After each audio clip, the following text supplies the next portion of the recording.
Great. So we'll give everyone a little bit more time.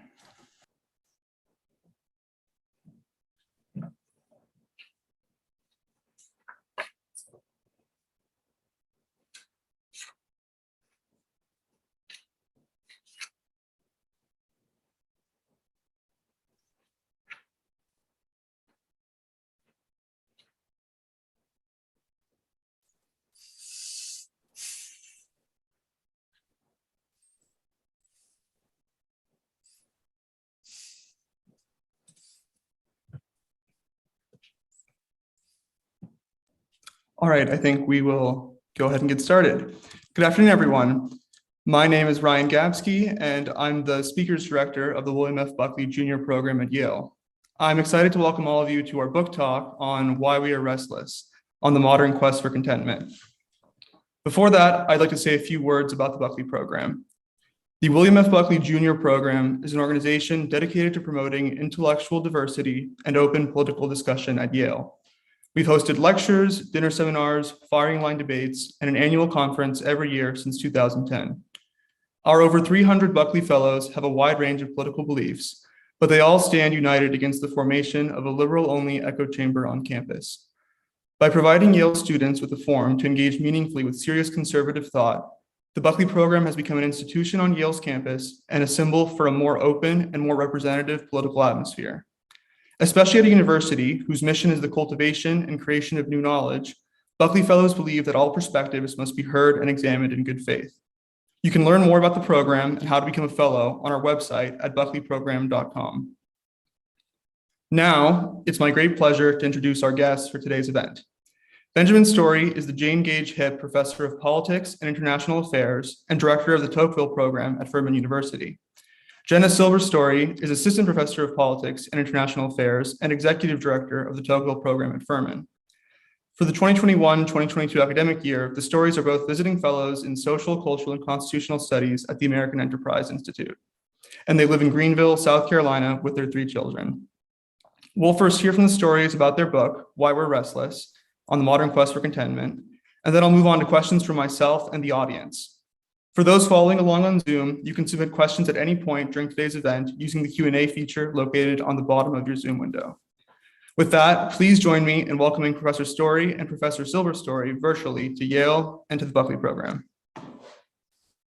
Thank you, Ryan. We're really grateful to be here. Both my wife and I have had chances to engage with Yale students through the Buckley Program in summer courses or online courses, and it's been a really terrific experience. We're happy to have the chance to present this book that we've written to you all today. So we begin this book, Why We Are Restless, with a portrait of a student at the college where we taught for 17 years, Furman University. And this student is doing everything that the college has asked of her, only better. She's got 2 majors. She's been on 2 study abroad trips. She's the president of one club. She's the treasurer of another. And yet, as graduation approaches, she doesn't know what to do with herself. Her options, instead of narrowing, are proliferating. Maybe she'll go to law school. Maybe she'll get a PhD. Maybe she'll teach English in Thailand. Maybe she'll go into organic farming. She's got too many options. She's restless, almost panicked, like a frightened animal who does not know which way to jump. This is not just something we observed in one particularly talented student. It's a pattern that we've come to expect, particularly of the students who have best achieved the goals that the college outlines for them. In our summer teaching, in which we work with students from all over the country, we've noticed that this is not just a problem of Furman students.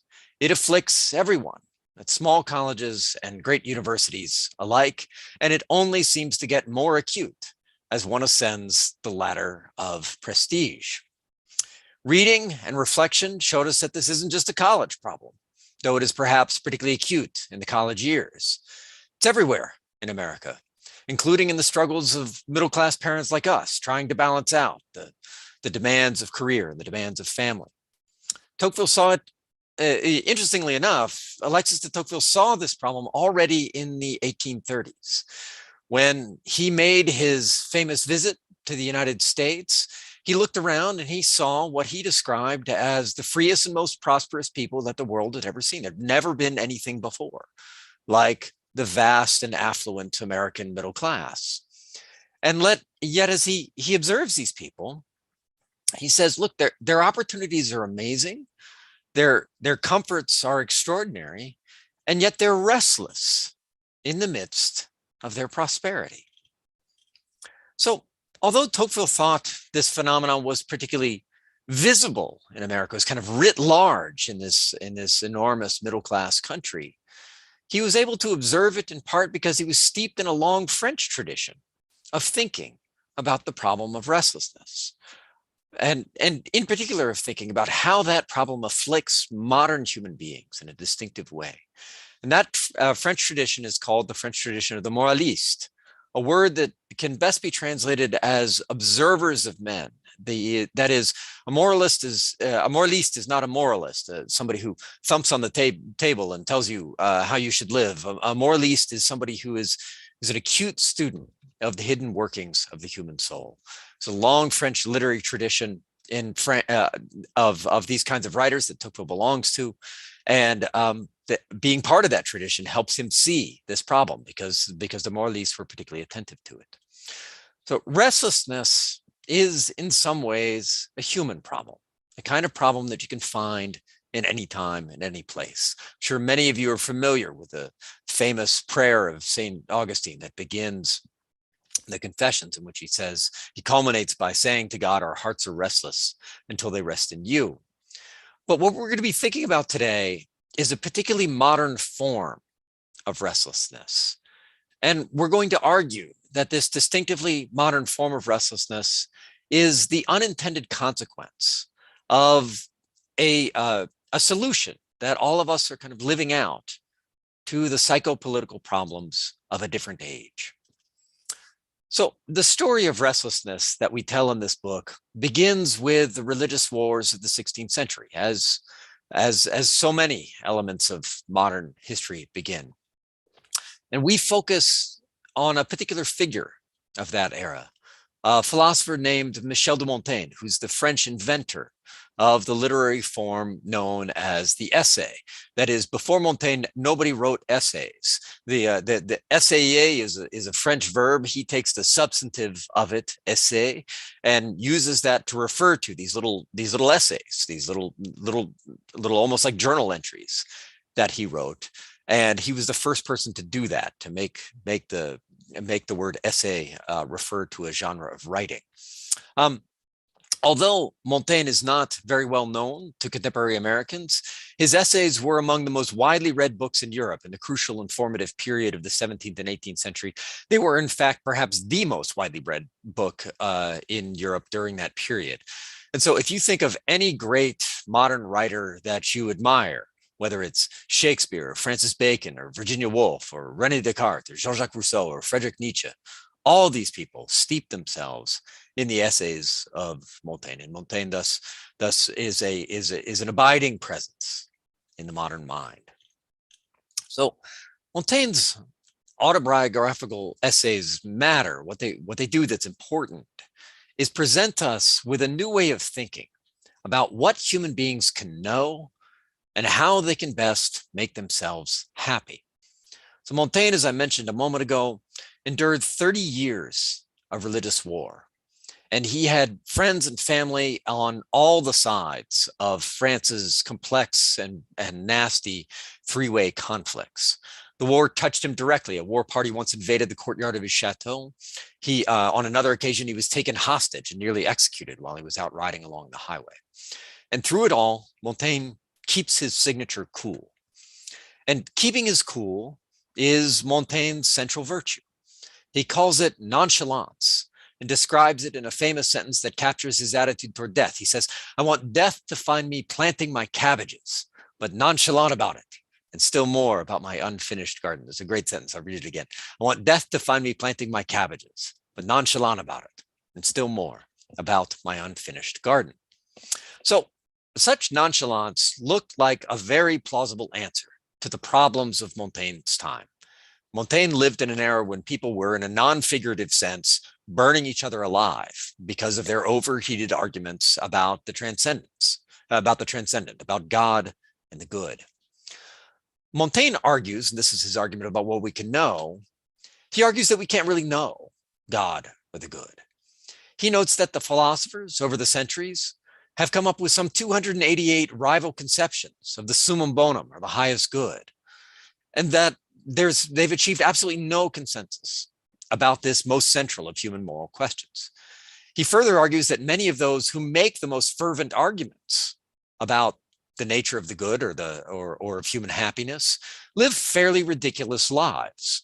So he likes to tell us stories about philosophers doing absurd things, like Thales the astronomer tumbling into a well while he's out stargazing, or Diogenes the cynic making his home in a barrel. These people who take themselves so seriously, he argues, don't really deserve to be taken seriously by the rest of us.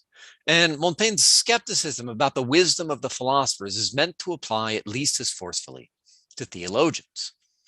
So, first point, we can't know the good. If we can't know the good, then how should we live? Here's the second point. And this second part of Montaigne's argument is something that he actually presents less in the form of an argument than in the form of a self-portrait. He shows himself living a certain way of life, a way of life that is attractive, pleasant seeming, but at the same time, a way of life that is simply given up on the transcendent concerns that Montaigne says we can't really know anything about. So Montaigne's formula for the good life is moderation through variation. He doesn't think he knows the answer to the question of human happiness, and he doesn't think he needs to. He enjoys what he calls the nearest and most contiguous good things without putting too much stock in anything. So he reads, but without the ambitions of a scholar. And he travels without the pride of the explorer or the hopes of the pilgrim.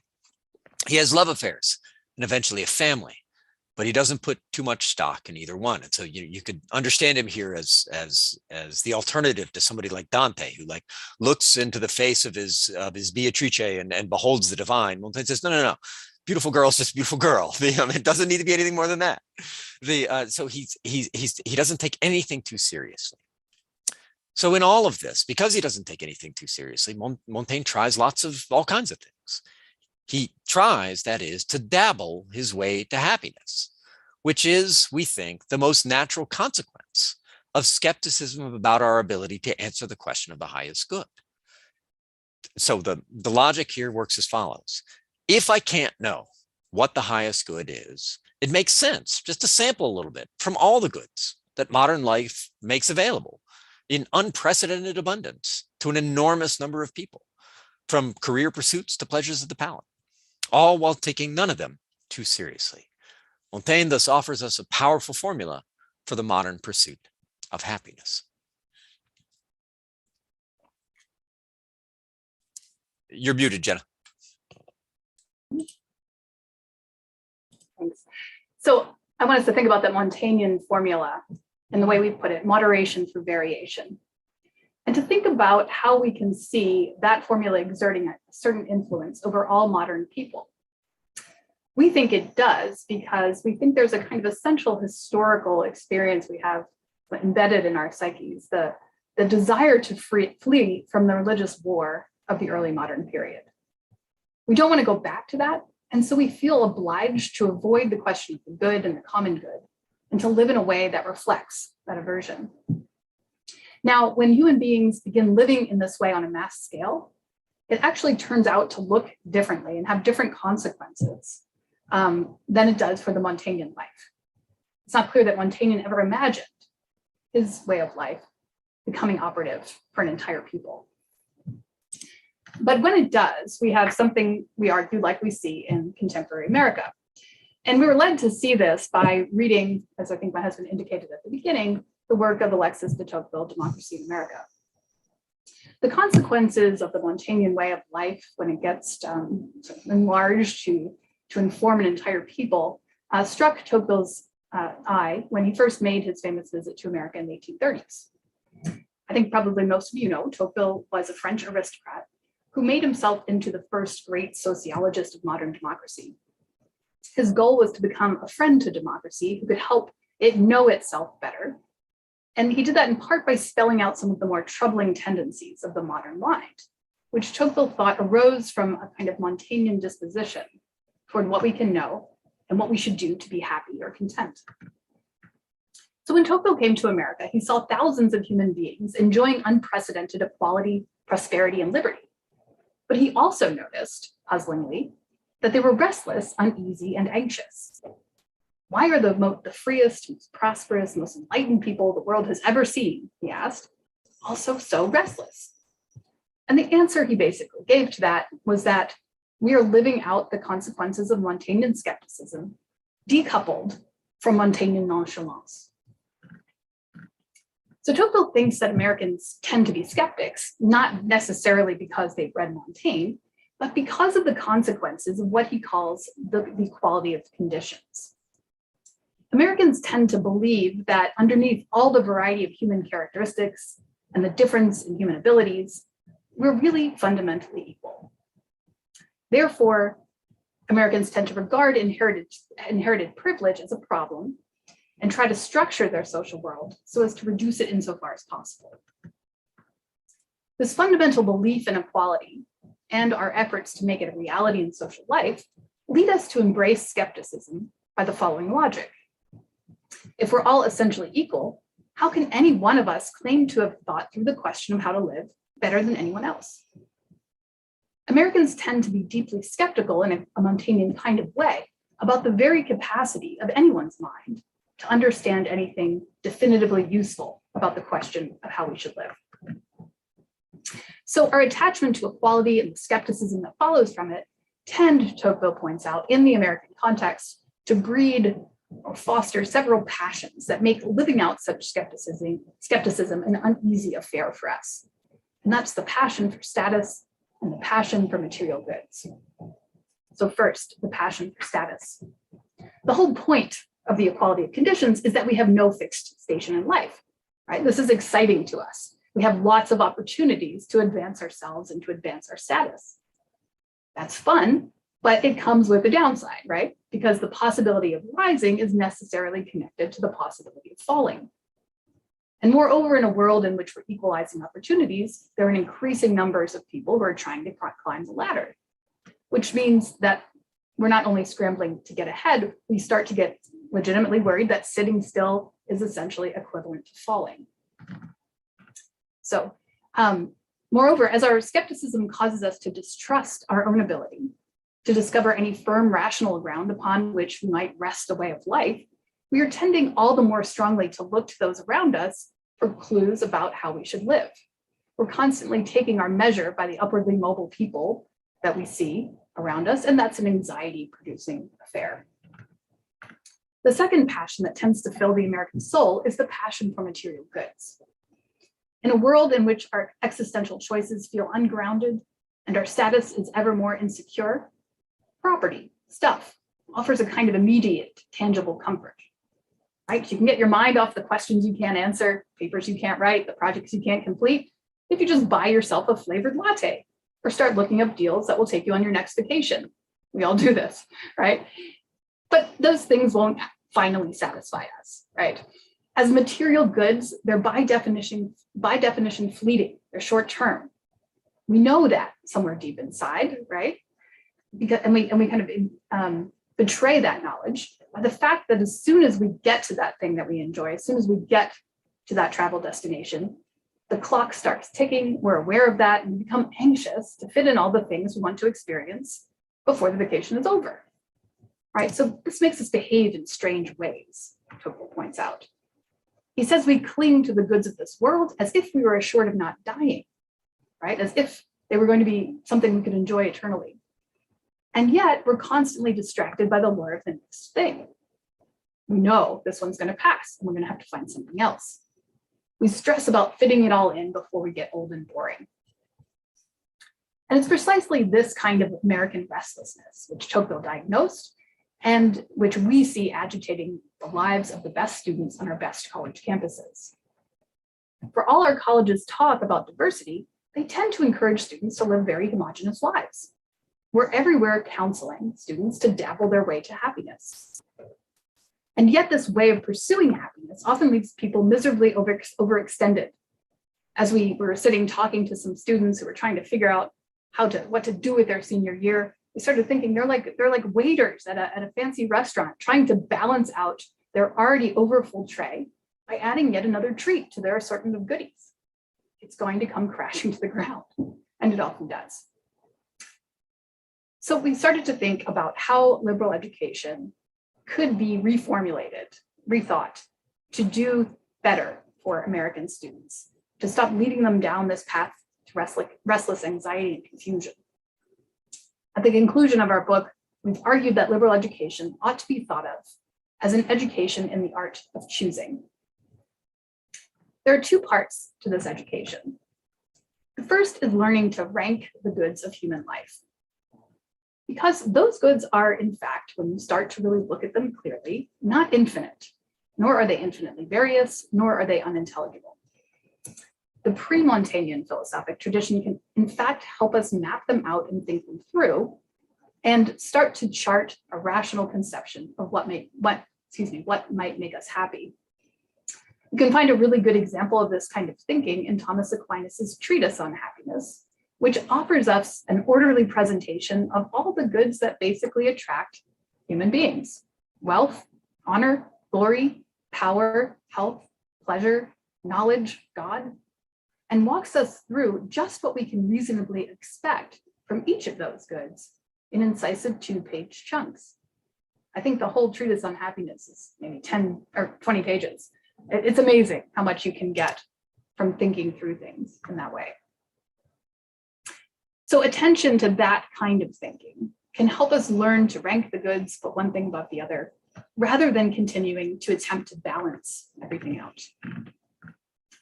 The second part of a liberal education, understood as an art of choosing, is a self-conscious cultivation of the moral imagination, which will allow you to picture what a life dedicated to a certain vision of the good might look like in practice.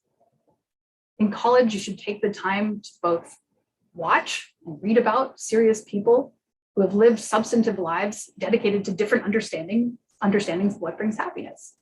How do those lives turn out? And which of them looks most promising to you? Recovering the rational art of ranking goods and the imaginative art of considering how various pursuits of happiness might look in practice are the essential elements of the art of choosing. They're things we should learn to do as we spend those precious 4 years in college, making the transition from our childhood homes to our adult lives. Such a liberal education can help us learn to distinguish the merely nice from the needful, the optional accessories from the worthy crowns of a life.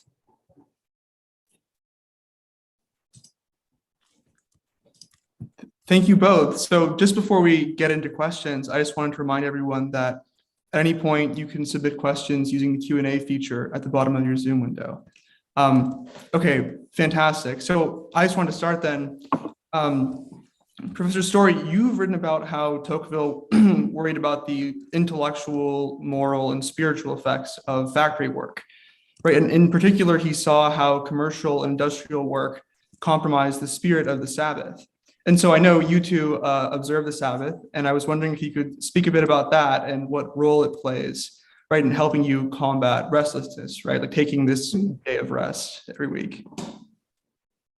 Okay, so Tocqueville saw, when he came to America, an interesting complexity of what we were talking about as the democratic skepticism that sort of mirrored Montaigne's skepticism, which and the democratic attachment to material goods, given that we have to work for them and we become, very involved and interested in the things that we have to strive for. He saw an interesting complexity in American life between that tendency and the deep religiosity of the Americans, which was quite distinct from the way that the French experienced religion and the conflict, out and out conflict between religion and democracy, right? So Tocqueville really puzzled over the fact that Americans would be, busy beavers 6 days of the week, running around with a kind of energy the French could never really muster. And then on Sunday, just stop, just all of a sudden, call it off, go to church, spend the day there, and then in discussion, or sitting around with their families. And this was a marvel to him. He didn't, apparently the Sabbath was not kept like that in Paris, in France at the time. And he thinks that it's really important that Americans understand to value, cherish, and thoughtfully preserve those kinds of institutions in their life, as the democratic tendency with its roots in the equality of conditions will inevitably kind of strengthen over time, right? So we have to be thoughtful about the way we preserve our religious customs and those related to those, like the keeping of the Sabbath.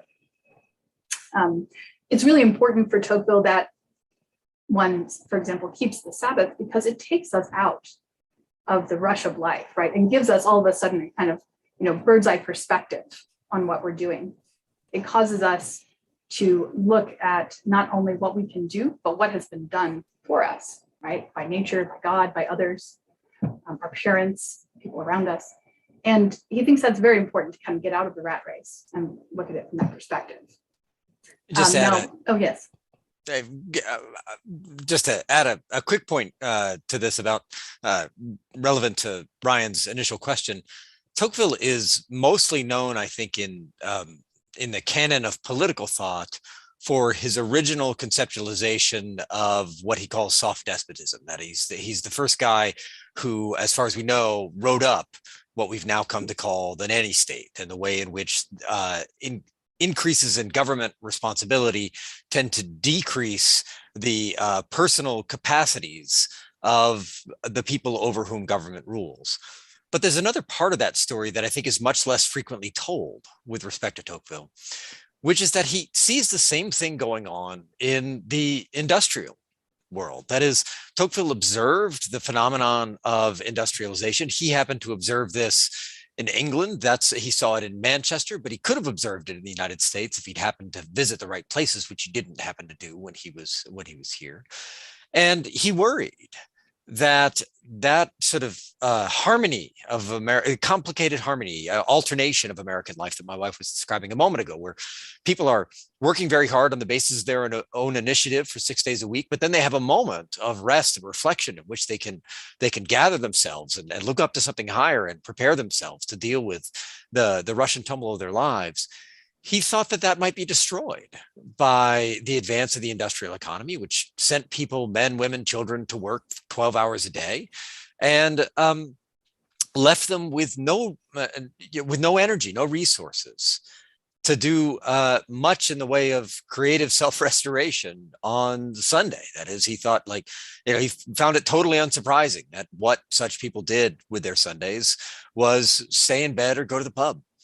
And so this is so Tocqueville was very worried about this already in the 18th century, already in the 19th century. And I think for us, this takes on something of a different form, right? Our commercial or professional lives, your lives as students, these things tend to invade us by means of our digital stuff.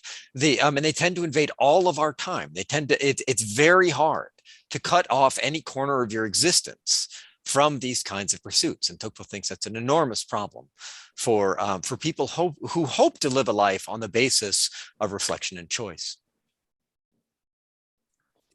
So some conservatives might take this problem you're articulating and paint your book as offering a critique of liberalism.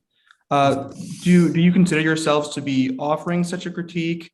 And along those lines, sort of what do you make of this attack on liberalism by some on the right today? That's a good question. I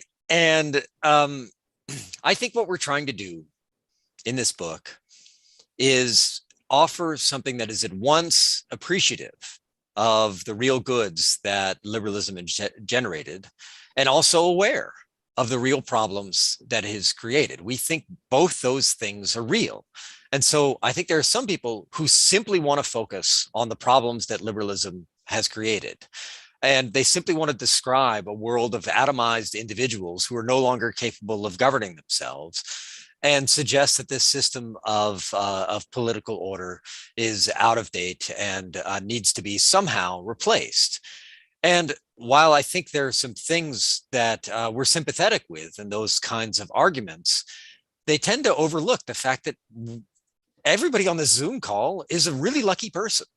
who is living in a free and prosperous country and has time to do things like this. That is not something to be taken for granted. There are lots of people in lots of places and times in the world who have never been able to do any such thing. And so none of us should ever look down our noses at the freedom, the prosperity, the intellectual stimulation a life in a country like ours provides. It's possible to live a dignified life here, and we should never despise that possibility. And so what we're trying to do in this book is offer diagnosis of where we are, a diagnosis that doesn't despise the people who help create the modern liberal world, but doesn't think that you can just go back and re-embrace Montaignism or something like this and replay the old formula and somehow make everything okay again. That's not going to happen. And we try to recommend a form of education that we think would help us navigate better the difficulties that are upon us in our particular stage of always problematic human history. Yeah, so I would just add to that a saying of Tocqueville's, which is this, that Tocqueville believed there is no absolute good in laws. And I think we're in that camp as well. We don't, although we look back at Montaigne, we try to take his understanding of what was going wrong at his time and how to address it very sympathetically. We also see the profound difficulties and sadnesses the kind of Montaignian life can ultimately bring about. We want to see that was a probably a good move at his time, right? It is not the move we need now. We don't think we need to be more Montaignian at the moment. We need something else. But we have to appreciate what he was doing at his time. I might also say that when Ben speaks about our interest in attending to something like liberal education, rather than directly to politics, we might be following somewhat in the example that Montaigne set out. Montaigne's often called a proto-liberal thinker. In other words, he didn't write really about political structures. You wouldn't confuse him with Locke when you're reading it. It's much more fun. But he's speaking to people and what they're thinking about their own lives and how they might pursue happiness in ways that set the stage for a kind of Lockean liberalism in the future, right? And so this book in particular and our next work really attends to something we might call philosophic anthropology, how we think of ourselves, the human nature, and the quest for happiness, in a way that we hope also might set the stage for some kind of potential implications for politics. Yeah, so along those lines, what do you think are some tangible changes, like real changes that need to be made in college classrooms to foster this sort of liberal education, right? That's like oriented towards the art of choosing. Like how should we go about in making these changes? I think one of the things that we've most consistently noticed in our own college teaching is the absolute prevalence of unearned skepticism. That is, the average college student sitting in my first year seminar, where I assign Plato's Gorgias, will look at this dialogue between Socrates and Callicles over the question of the best way of life and just say, like, this doesn't compute. You can't possibly ask that question. Like, isn't this just up to the individual? Like, duh, don't we all know that? And the answer is no. We don't all know that. We haven't even begun to think about it for the most part when people arrive in college.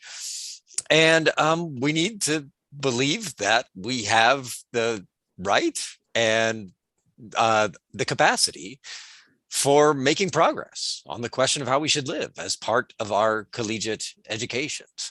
And so in this sense, I think the dogmatic skepticism about these kinds of questions that one finds pervading college classrooms is something that we can change with just a little bit of self-knowledge. I mean, have we really earned the right to think that none of those 288 positions about the question of the human good was actually true? Have we thought them all through? Well, then we should start. And that is that's the most basic thing that we're asking. And that requires a change on the part of students, but even more so, it requires a change on the part of teachers who are, I think, extremely reluctant to suggest, we're going to put an author like Pascal or Plato or Aristotle in front of you and defend it as if it might be true. But I think that's the kind of teaching that is necessary to recover something of the art of really thinking through the question of the good. And that's not because Thomas Aquinas or Aristotle or Plato or whatever is right about everything, but we have to take them more seriously than we often do if we're going to make any progress in thinking about these kinds of questions. It's important to recognize, I think, for teachers and students that you can ask these questions about, what is Plato's way of life? What is Pascal's way of life? And how do they compare, right? Can we really make a comparison between them in a way that would cause us to potentially choose one over the other? Can we have this discussion without offending anyone, stepping on each other's toes? We're so worried about that if we talk at all about different ways of life and which might be more satisfying or conduce to human happiness than others, that will be offending people. But in fact, there's a way to go about these conversations that involves different people and different ideas in a kind of common quest to understand the human good better, and not in a way to, shut people down or disparage them, but to engage them and learn from them and ultimately together find a better answer. We have a question from someone in our audience asking how much, to what extent do the two of you think the current restlessness that you can see sort of among people pursuing higher education in colleges, how much does it derive from, if at all, does it derive from this ever greater separation and isolation that these people pursuing education experience between themselves and people who've never gone to college? Is there a sort of bubble? What role does this play? I think it does help. It does not help with the immoral imagination problem that I was talking about at the end of my speech. I remember I was reading an autobiography, I think, of William Rehnquist, and he had spent some of his teenage years or college years working in a factory, right? I would guess that there were very few Supreme Court justices who had, sitting on the bench now, that had that experience, because I don't meet many people coming from, elite schools that spend their summers working in factories. He tossed that off as if it weren't a, self-conscious choice to experience a different way of life, but just what you did at the time, right? And it made me realize that someone who was going to rise to the top of our society in that era would have maybe more naturally experienced the kinds of lives that other people were going to be living, and therefore have a kind of natural way to expand the moral imagination that would be necessary in that case to help one, make and judge rules better for the entire American people. So I am pretty troubled by that, and I think most attempts to kind of see how people, particularly of different economic statuses, live now are going to have to be self-conscious attempts, particularly with the breakdown of churches, which would bring people together more in that context, and the kind of stratification that goes on in early life. Just to add one point to this, I think those of us who are fortunate enough to be at a place like Yale sometimes feel guilty about the extraordinary privilege that they enjoy. And there's a strange consequence of this guilt, which is an unwillingness to examine the troubles of one's own life. That is, I have it good, therefore my obligation is to think about people who have it less good than I do. But the people who go to places like Yale end up running our country. And if those people don't know what they're doing, if they can't think through their own lives, they're going to run the country badly. And so I think that people at places like Yale, at Harvard, at our most elite institutions of higher education need to actually attend to themselves more in some ways, need to better address the restlessness in their own souls, and need to not pretend that their fundamental concerns are with people lower down on the social scale than they are. They're going to lead. Are they asking the kinds of questions they need to ask in order to lead well? Are they beginning by leading their own lives well? That should be, I think, a really central question for people at these kinds of institutions. That's really interesting, and it touches on one of the questions from our audience. This person asks, do you find that most individuals in your circles, right, like University of Chicago, Yale, do they associate their pursuit of happiness or this sort of meaning through their occupation rather than other avenues? I think that's right. I think that's, we all know how profoundly encouraged that is, how difficult it is. That, I think this is the question of the Sabbath that you began us with, right? To reiterate one of my wife's points about Tocqueville, the great privilege of living in a democratic society is to live in a society with the equality of conditions, in which you do not inherit your father's job in his house and simply continue willy-nilly to live out that way of life. You can adjust your own social station. But the ability to change one's own social station includes the ability to decline. And when moreover, for people like you guys, you all, for people at Yale, you all know that if, like, I'm not at the library, Ryan probably is. So, like, this is a problem for me.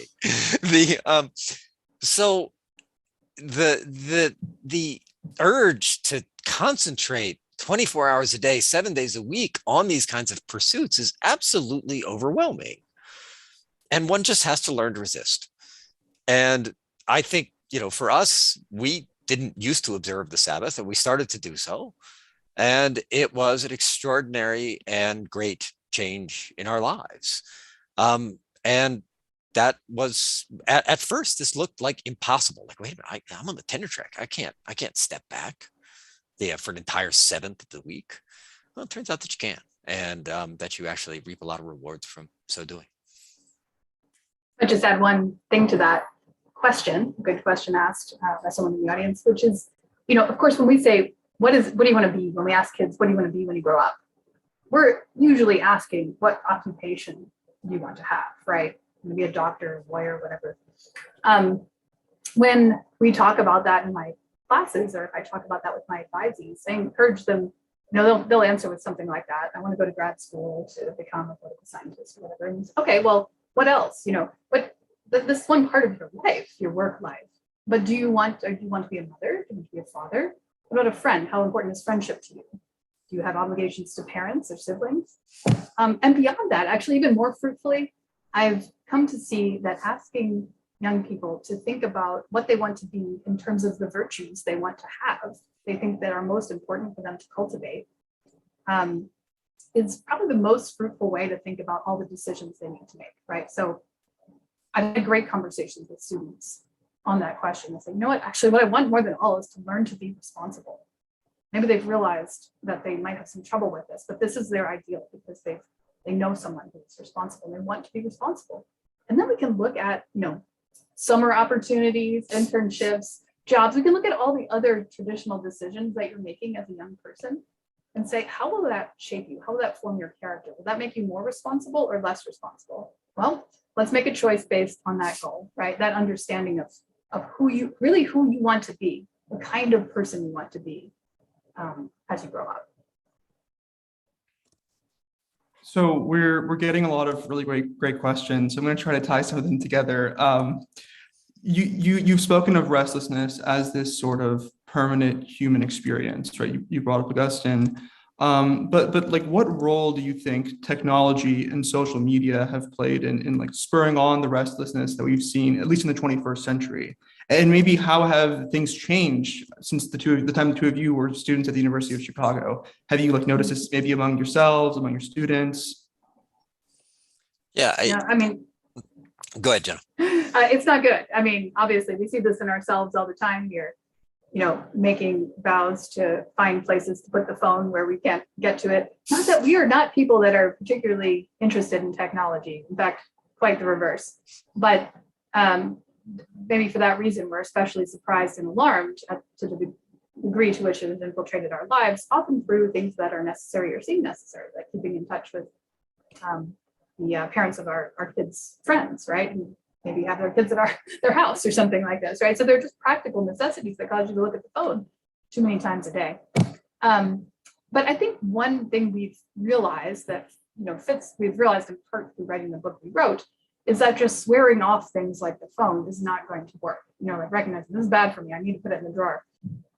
People don't, people move more by their aspirations than their aversions almost, right? So if you realize that what you want to be doing, right, or what the person you want to be is in contradiction with looking at your phone every half hour or something, then you're much more likely to be able to control your interaction with that kind of technology than you are as if you just want to deny or negate, right? In part because you'll say, no, I want to be the kind of parent who's present for my children. So instead of just denying the phone, I'll pick up a book and read it to them, right? That involves you in something that you really want to do. That's a form of ranking the goods that we were talking about before, right? Self-consciously ranking the goods. Say, what is higher than this? And then you've got not only rank them, but cut off the things that are at the bottom of your list so you can see the higher ones. There's something, I just want to add that there's something deeply countercultural in what my wife is describing. As you can see by looking back at Tocqueville's meditations on exactly the subject, I certainly think it's the case that our technologies are an accelerant of our love of distraction. One of our graduate school classmates, Matt Crawford, has described this in really eloquent terms in a book of his called The World Beyond Your Head. But Tocqueville already in the 1830s wrote a sentence in which he said, "There's nothing more contrary to the spirit of meditation than the interior of a democratic society." He saw all the way back then, it is really hard to sit still and think for these Americans. And so I think one thing that can help us perhaps as we're attempting to do what my wife is saying, which is rank the goods, understand what is most important to me, and make decisions about how I deal with my technology and everything else in the light of these most fundamental aspirations, just knowing that that is going to feel like something that cuts deeply against the grain. Because it does, because in a certain sense, it's not democratic. That is, this is ranking the goods is in a certain way an aristocratic thing to do. But as Tocqueville says, no society enjoys all good things. There's lots of wonderful, admirable, just, good things about democracy, but not everything. And one of the problems is precisely the problem that we've been attempting to describe here. So something not addressed in the picture that you painted about the modern soul is the problem of suffering. Do you think the modern tendency to avoid suffering or understanding all suffering is simply bad adds to this restlessness and inability to find lasting happiness? So one of the chapters we didn't talk about today in this presentation is a chapter on the great French polymath Blaise Pascal. Pascal's this astonishing figure. He's a great mathematician, a great physicist. He's the guy who discovered that nature doesn't, in fact, abhor a vacuum. He invented the world's first working calculator, also gave Paris the world's first public transportation system. He's really, really an amazing guy. He died at the age of 39, was sick for like the last 20 years of his life, and still did more than almost anybody I've ever read about. So Pascal, though, I think his greatest work is a work of religious anthropology and apologetics. That is the book that has come to be called the Pensée, which is in a certain sense not even really a book because he died before he finished it, but a collection of notes that his heirs got together and stitched together and put together in the form of a book and published. I think it's the world's first collection of published literary remains, the Pensée. So what Pascal describes there is exactly the phenomenon that the questioner was asking about. The Montaignian way of life was very prevalent in his time and particularly in his class. Lots of people were trying to dabble their way to happiness in all these interesting manners. They were gambling and they were hunting and they were flirting in their salon, and and it all looked very charming. And Pascal looks at these people and he says, "You're kidding yourselves. This isn't happiness, and this is not, in a certain sense, even human." And his most, why do you like this stuff? And Pascal says, "You like this stuff because you love diversion. That's what's exciting about hunting or something. Like, you don't care about the rabbit. You like to hunt because it gets your mind off yourself. And then he asks, well, why do you want to get your mind off yourself so badly? And he says, this is one of the most famous lines of Pascal. He says, all human beings' unhappiness arises from one thing alone. Now, we can't stay alone in our rooms. Why can't we do that? What do we see when we sit alone in our rooms? We see certain facts about ourselves, that we desire a happiness that we cannot bring into our own possession, that we might like to live eternally, and we know that we're going to die, that we want pleasure and that we get suffering. And so Pascal thinks that a great deal of the stuff that we're doing is intended to get our minds off of that. And it's not just distractions like gambling or something like this. Pascal says that this is why people want to be in positions of great responsibility. Why do you want to be prime minister? You want to be a prime minister because if people come talk to you every minute of the day, ask you questions, and prevent you from ever thinking about yourself. Because if you think about yourself, you see the truth, which is that human beings, Pascal likens us to a line of prisoners who are each going to the scaffold and who or each plunging off a cliff. And he says we stick something in front of our faces so we don't have to see what's coming. That's human life for Pascal. And he says we should look at the suffering. We should look at the unhappiness.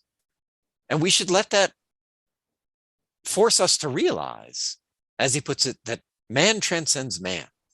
And we can't give ourselves the happiness life that we want. And start really looking to see if there's something that could. And that's a question Montaigne doesn't want us to ask, but Pascal thinks is the human question. I was going to say, just follow up a little bit on that. When we teach Pascal, and I know Ben's had this experience particularly memorably sometimes when he's taught Pascal, when we get to the passages on suffering, there's actually a tremendous feeling of relief in the room that somebody is finally talking about the suffering that so many people feel. Because so often in our culture, I think maybe in a modern culture, there is pressure to present yourself as, happy, as flourishing, as successful, right? You're usually sort of posting pictures of yourself, enjoying yourself, and you start to think everybody else is doing that all the time. And there's a kind of oppression that goes with that, right? To be pretending all the time that things are happy. And if you think about the things we post or whatever, right, to show, to demonstrate your happiness, they're usually, again, those material things that you can fairly easily, in the grand scheme of things, buy or attain, right? Some job, item. And because they are so, fairly easily attainable, there's some sense that, well, we should be able to get those and they should be able to be satisfying. And when you start to kind of poke at that and present Pascal's view on the disappointments that human beings are necessarily going to encounter, despite all the good things they might amass around themselves, the disappointments between our aspirations for knowledge and happiness, and eternal life and the experience that we have in this world, people are relieved to know that, right? That's a respectable point of view that makes a lot of sense. In fact, more sense than the kind of understanding of happiness that they're usually presented with. We have another audience question. To what extent do you think that the decline in faith and religiosity in the lives of young people has contributed, like the passion that they approach politics with, right? Like how have these impacts, like these things that have impacted our social divisions, like how do they manifest themselves today, right? Like, are we as divided politically now as we used to be in terms of religion, right? When Montaigne was writing. So whether the passions that we might have attached to religious ends are now attached to political ends, and whether that's tearing us apart in a way that is, akin to the way religious war was tearing us apart. I think that's quite a plausible argument that I've heard a number of people make in a compelling fashion. And I think it's a good demonstration that the pursuit of imminent goods isn't a safe thing, right? That's the way that Montaigne presents it. That's the way Locke presents it. That's the promise of early modernity, which, may have had a point at the time, I think, but isn't a sure bet for the future, right? Because we can get just as agitated over imminent worldly, arguments, clearly, as we can get over transcendent arguments. I think there is a difference between religious passion and political passion, though, that I would always like to see recognized when people make the point that maybe religious passions have transferred themselves to the political, which can be true, which is that, properly understood, religious passion is for eternal life and not for an organization of things in this world. Now, religious people don't always take it that way, right? And so obviously religious wars are, I think, a misinterpretation of true religious passion, right? Because if you're set on other people around you believing what you believe, I think that's a distortion of what a Christian should be aiming for. And so I think there's a real difference. I think one can have a legitimate, and even I think the most legitimate religious argument that you should hold the things of this world lightly. You might, and this is, obviously a big question, but the way that a Christian should relate to the political and social world is complicated, but that shouldn't be the main object of one's hopes and aspirations and fears, right? That's pretty clear. And you can't say the same thing to someone who's really concerned about anything specifically political, right? I mean, the whole horizon is here. So it necessarily is a kind of, it has a little more intensity to it. Sure. So I think we have time for perhaps one final question. So switching gears a little bit, we have another audience question. What do you think the solutions to modern restlessness are best? Like, can they be solved by people like the ones here at Yale? Sort of like you mentioned, the ordering of virtues or of goods rather is an aristocratic thing. How about we understand the role that we play? Yeah, I think what we'd like to specify, I think at first, is that there is no solution to this problem in the following sense. Augustine was restless in the ancient world. Socrates could be described as restless in a certain way, that he's constantly engaged in his quest for knowledge. And this is one of the things that we're trying to argue in this book. Is we're not arguing that people should be at rest. If you want to see a picture of somebody trying to find happiness through rest, take a look at Jean-Jacques Rousseau floating around in his boat, contemplating or not contemplating, just dreaming about like the beautiful landscape and wood nymphs and I don't know what. This is one vision of happiness, and it's not one that we endorse. We think that human beings are built for pursuit, and what we would like to see is not people just sit still and embrace stasis, but stop moving in such pointless ways, right? I mean, the problem is that we're constantly in motion without going much of anywhere. And what I think a healthier understanding of what our restlessness points us to is an intent and serious quest for the good, an intent and serious quest for holiness even. That's the kind of life that we can be living. And I think this is something that people at a place like Yale have a unique opportunity to do and exemplify, but it's also something that can be done by anybody, anywhere on the social scale. And we ought to honor it when we see it. So it's, I'll leave it there. Jenna? Yeah, so I think that's a good question, because often I think students in advantaged situations are not necessarily encouraged to attend to their personal problems in a constructive way. Now, I mean, we have lots of therapists and so forth that we ensconce college campuses with, so I hesitate to say that, but sometimes we have a kind of ambivalent relationship to tending to the problems of our own souls when we feel ourselves to be advantaged, right? Because we feel like, well, these are first world problems, really I should be thinking about something else. But the fact is that people in positions of authority are reference points for everyone else, right? whether they're reference points in terms of role models or sometimes reference points in terms of kind of antagonistic that give rise to antagonism. I think it's really helpful to think of yourself as going to be people that are going to serve as reference points for others. I think about this most productively, I believe, when I think about whether I'm living the kind of life that I would want my children to live, because they're right in the household watching me live it. And so I am a constant reference point for their understanding of how one should live, right? And I think the times that I've been most deeply troubled by my own life, has been reflective about my own restlessness, is when I think, I enjoy what I'm doing maybe today, but I wouldn't want my daughter to be doing this, right? Because in some sense, I can get excited about it. I can get agitated about it. I can get into some project or problem I need to solve. But stepping back and thinking, is this an adequate, as I said, reference point? Is this an adequate way to exemplify to others how one should live? You see, no, actually, it's maybe not, right? And so I think it's helpful for everyone to look at their own lives in that way and kind of assess them in the light of other people's eyes. And in that sense, it's a different way of considering your obligation to others than the way we're often encouraged to think about that.